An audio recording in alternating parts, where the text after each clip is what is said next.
Hello বন্ধুরা, তোমরা সবাই কেমন আছো? আশা করি ভালো আছো। আজকে তোমাদের জন্য নিয়ে চলে এসেছি ক্লাস 5-এর lesson 5 my school days last প্যাসেজের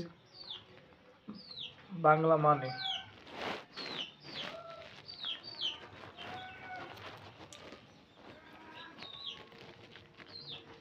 There were quite a number of good teachers in our school.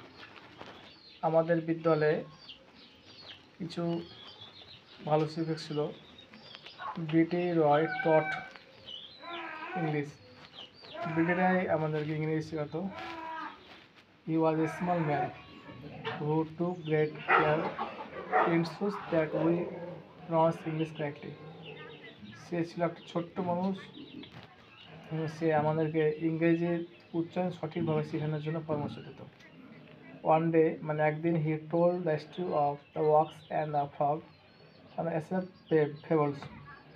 একদিন আমাদেরকে এসএফ ফেবলস থেকে ষাঁড় এবং ব্যাঙের গল্প শুনিয়েছিল। Before telling us the story, আমাদেরকে গল্প শোনানোর আগে he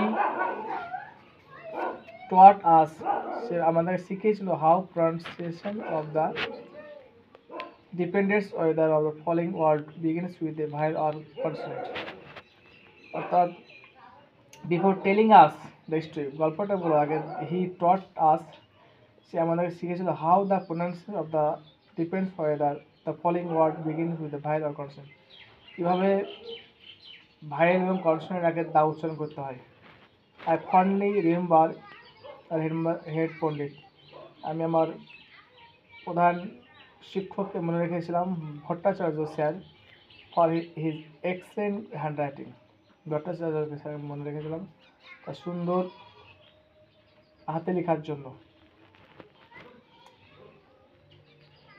I don't think anybody else could write Bengali more beautiful on the blackboard.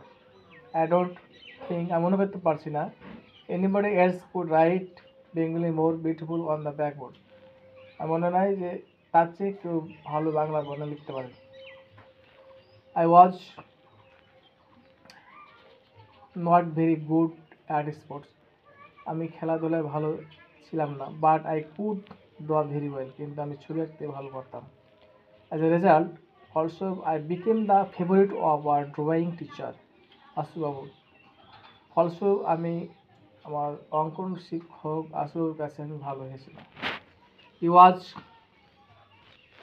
given the charge of decorating the hall for the annual prize distribution ceremony. সে আমাকে একটা কাজ দিয়েছিল বাৎসরিক যে পুরস্কার গেলা বিতরণ করা সেই জন্য। He also conducted an event called music drawing. সে মিউজিকের জন্য আমার অনুবাদ করেছিল। ফর দিস ইভেন্ট, এই ঘটনাক্রমে there would be a blackboard and a colored chalk on the table, সেখানে টেবিলের উপরে ব্ল্যাকবোর্ড এবং কালার চক রাখা হয়েছিল। স্টুডেন্টস উড সিং সং, একটা ছাত্র গান গাইবে, and another would draw a picture on the blackboard trying to capture in lines and colour the essence of the song, এবং একজন গান গাইবে এবং আরেকজন ব্ল্যাকবোর্ডে লিখবে। ইন দিস ওয়ে, এভাবে through many such happy and memorable episodes I spent 6 years of my school life. এইভাবে আমার 6 বছর আমার স্কুল জীবনে কাটিয়েছি। 10 years after leaving school, 10 বছর পরে স্কুলে ত্যাগ করার পর I went back there just once. আমি সেখানে ফিরে গেছিলাম probably to attend a reunion of ex-students. 10 বছর পর আমি সেখানে ফিরে গেছিলাম প্রাক্তন ছাত্র হিসাবে। As I entered the hall, যখন আমি প্রবেশ করলাম ঘরে, I noted with surprise, আমি লক্ষ্য করলাম আশ্চর্যের সঙ্গে, that I could not recognize it, আমি চিনতে পারছি না। The hall which had seemed enormous earlier did not seem to be quite that big then. The হলটা আগের কাছে অনেক বড় ছিল। Not only the hall, but even the doors, the classroom, the benches and the corridors appeared to be much smaller. ছোট হয়েছিল, এমনকি ঘরটা নয়, দরজা, জানালা, ক্লাসরুম, বেঞ্চ সব কিছু ছোট হয়ে গেছিল। This feeling was ন্যাচারাল, এটা ছিল আগে প্রাকৃতিক অনুভূতি, যদিও I was 5 feet 3 inches tall when I left school. I was 5 feet, আমি 5 ফুট 3 ইঞ্চি ছিলাম যখন আমি স্কুল ত্যাগ করি। And now I have grown to about 6.5 feet, এখন আমি 6.5 feet. I have grown a lot, আমি নোট শিখেছিলাম।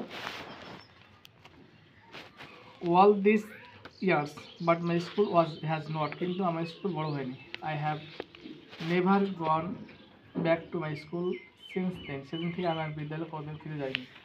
ইট is indeed a pleasure to look back and relive the past moments of Joy. It is indeed a pleasure to look, এটা দেখে খুব আনন্দ পাচ্ছিলাম। Relive the past moments of joy, এবং অতীতের আনন্দ খুঁজে পেয়ে খুব ভালো লাগছিল। অ্যাডাপ্টেড ফ্রম সত্যজিৎ রয়েস যখন ছোট ছিলাম গল্প থেকে নেওয়া হয়েছে। নম্বর 2, যদি ভিডিওটি ভালো লাগে থাকে লাইক, কমেন্ট, শেয়ার, সাবস্ক্রাইব ভুলবেন না। আর প্রথম প্যাসেজটাও আগের ভিডিওতে আছে, তোমরা ক্ষমা করবে। Thank you for watching.